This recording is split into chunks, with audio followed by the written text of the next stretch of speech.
నాగుల చవితి ఎందుకు జరుపుకుంటాం? మన తెలుగు ప్రజల్లో చాలా ముఖ్యమైన పండుగల్లో ఒకటి నాగుల చవితి. దీపావళి తర్వాత వచ్చే కార్తీక మాసం శుక్లపక్ష చవితి రోజున ఈ పండుగను జరుపుకుంటాం. ఇది నాగదేవతలకు అంకితమైన రోజు. ఆధ్యాత్మికంగా నాగదేవతను పూజ చేయడం, పురాణాల ప్రకారం నాగులు పాతాళ లోకంలో నివసిస్తూ భూమి సంపదను కాపాడుతారు.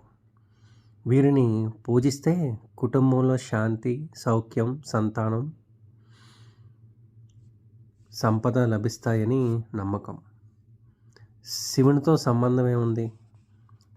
పరమశివుడు తన మెడ చుట్టూ నాగుని ధరించి ఉంటాడు. అంటే ఆయన కోపం, కామం, అహంకారం వంటి భావాలపై ఆధిపత్యం సాధించడాన్ని అర్థం. కాబట్టి నాగుల పూజ అంటే శివునికి పూజే.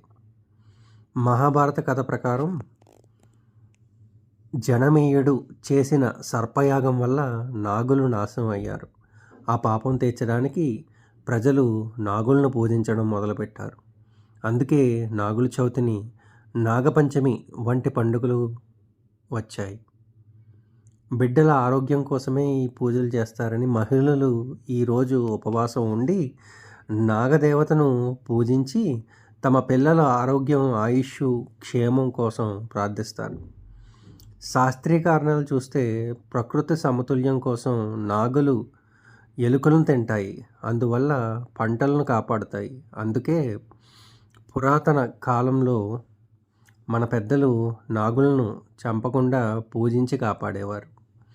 వాతావరణ మార్పుల ప్రకారం దీపావళి తర్వాత, వర్షాకాలం ముగిసిన తర్వాత నాగులు పుట్టలోంచి బయటకు వస్తాయి. వాటిని దూరం పెట్టడం కాకుండా శాంతిని సూచికంగా పాలు, పూజలు చేయటం ప్రారంభమైంది.